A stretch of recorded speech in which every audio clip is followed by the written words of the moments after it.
जय हिंद दोस्तों। टीएमसी की पिलर पूरी तरीके से ढह गई है। जो बड़े बड़े नेता हैं टीएमसी के अंदर वो नाराज चल रहे हैं। ममता बनर्जी टीएमसी के बड़े नेता को समझा नहीं पा रही हैं और जो भी मीटिंग कर रही हैं, बड़ी बड़ी बैठक कर रही हैं, वहाँ पे इनके विधायक या फिर सांसद उपस्थित नहीं हो पा रहे हैं। अब इससे लोग कयास लगा रहे हैं कि टीएमसी का किला पूरी तरीके से ढह गया है। अभिषेक बनर्जी के ऊपर एक बहुत बड़ी कार्रवाई हुई है, सख्त कार्रवाई हुई है। आपको बताएंगे आगे बड़ी खबर।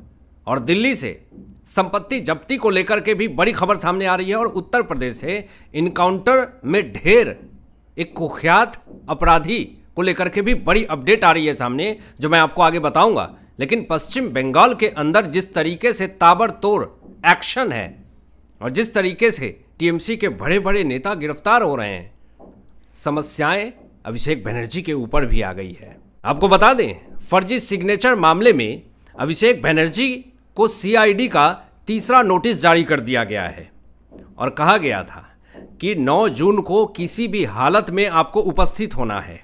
और आज 9 जून है। लोगों की नज़रें टिकी हुई है कि आज अभिषेक बनर्जी जो हैं वो सीआईडी के तीसरे समन पे जवाब देंगे, उपस्थित होंगे। फर्जी सिग्नेचर मामले में जो भी इनसे सवाल जवाब पूछे जाएंगे उसका जवाब दे पाएंगे। ये तमाम सवाल इंटरनेट के ऊपर पूछे जा रहे हैं। प्रोसेस शुरू है। नगर निगम के तरफ से अवैध इमारत को लेकर के नोटिस जारी करी गई। शिक्षा भर्ती घोटाले मामले में इन्फोर्समेंट डायरेक्टरेट ने इनको समन करा। फर्जी सिग्नेचर मामले में सीआईडी ने तीसरी बार नोटिस जारी करी। अब इससे ये साफ तौर पे प्रतीक हो रहा है कि अभिषेक बनर्जी का नपना तय है। लोग इंटरनेट के ऊपर दावा कर रहे हैं कि ये शुरुआत हो गई है। और जिस तरीके से पश्चिम बंगाल के मुख्यमंत्री शुवेंदु अधिकारी जी ने कह दिया है कि पश्चिम बंगाल के अंदर मौसम बदल रहा है, इससे ये साफ तौर पे जग जाहिर है और ये साफ तौर पे लोग कयास लगा रहे हैं कि जो भी भ्रष्टाचारी बड़े बड़े नेता हैं, मछली है बड़ी बड़ी, जो इस पश्चिम बंगाल के अंदर रह करके तमाम जनता के पैसे को चूस रही थी, अब उनका जेल जाने का रास्ता साफ हो चुका है। यहाँ पे जब सीआईडी ने तीसरी समन करके फर्जी सिग्नेचर मामले में अभिषेक बनर्जी को बुलाया तो टीएमसी नेता अभिषेक बनर्जी ने ये कहा कि अभी मुझे थोड़ा और समय चाहिए। अब यहाँ पे तरह तरह की बातें सामने आ रही है। आपको क्यों समय चाहिए? अगर आप सही हैं तो जा करके क्लियरिफिकेशन दीजिए।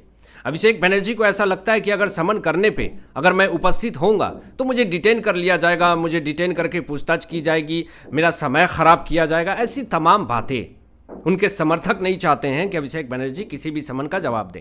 आप एक तरफ कहते हैं कि लोकतंत्र खतरे में है, लेकिन लोकतंत्र का ही हिस्सा है सेंट्रल गवर्नमेंट की एजेंसियां। अगर लोकतंत्र को बचाना है, इतनी ही चिंता है आपको लोकतंत्र की, तो एजेंसियां का सम्मान करें। एजेंसियां ने अगर आपको समन करी है तो आप जा करके उसका जवाब दें। लोकतंत्र के बचाव की बात कर रहे हैं आप, और आप कोर्ट के फैसले का ही अपमान करते हैं। कहते हैं कि मेरे फेवर में फैसला नहीं आया है, मैं नहीं मानता।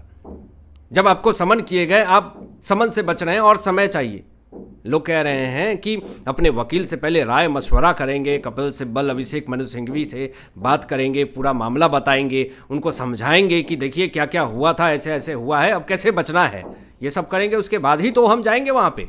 लेकिन टीएमसी के जो बड़े बड़े नेता हैं, आपको बता दें, जो बड़ी खबर है कि नाराज़ चल रहे हैं। 20 सांसद जो हैं काकोली घोष के साथ जो हैं वो मिल गए हैं और कहीं ना कहीं सूत्र तो ये भी दावा कर रहा है कि जो 20 सांसद हैं वो अपनी पार्टी बना सकते हैं। ऐसी तमाम अटकलें लगाई जा रही हैं। कुछ लोग कह रहे हैं कि लोकसभा स्पीकर ओम बिरला जी को पत्र लिखा गया है एनडीए में शामिल होने के लिए कि हम देश की सेवा करना चाहते हैं, हम जनता की सेवा करना चाहते हैं, हम पश्चिम बंगाल की सेवा करना चाहते हैं।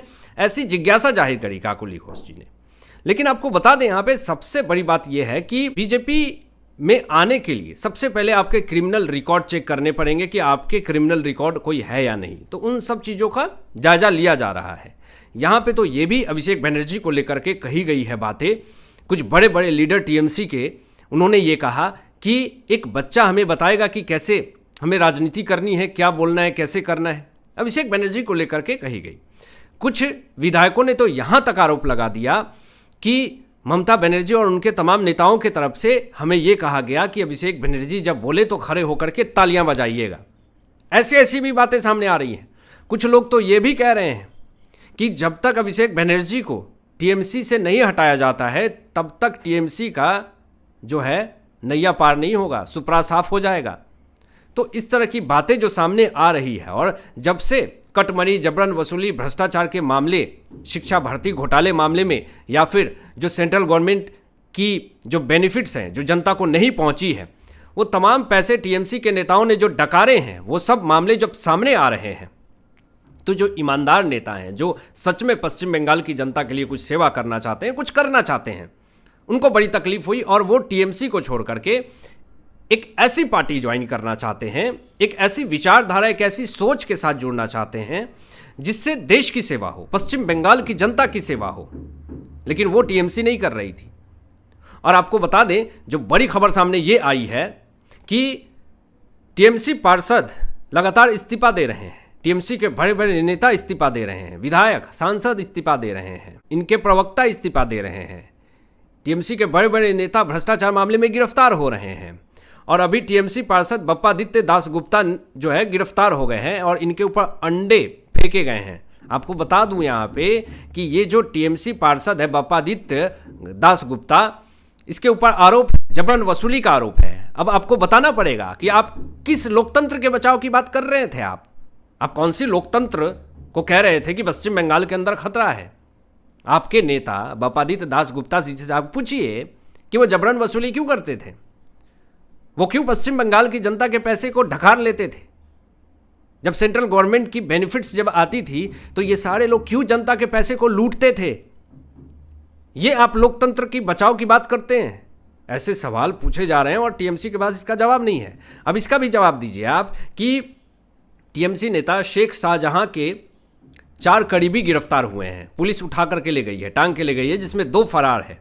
संदेश खाली में तालाब में भारी मात्रा में हथियार बरामद हुआ, जंग लगे हुए हथियार बरामद हुए हैं। बताइए ये किसके लिए थे, क्या करना था उस हथियार का। आनंद फानंद में तालाब में हथियार फेंक दिए गए। ये कौन से लोकतंत्र के बचाव की बात कर रहे हैं आप। और ऐसे लोगों का समर्थन कपिल सिब्बल करते हैं, ऐसे लोगों के लिए कहते हैं कि बहुत गलत हो रहा है टीएमसी के साथ पश्चिम बंगाल के अंदर।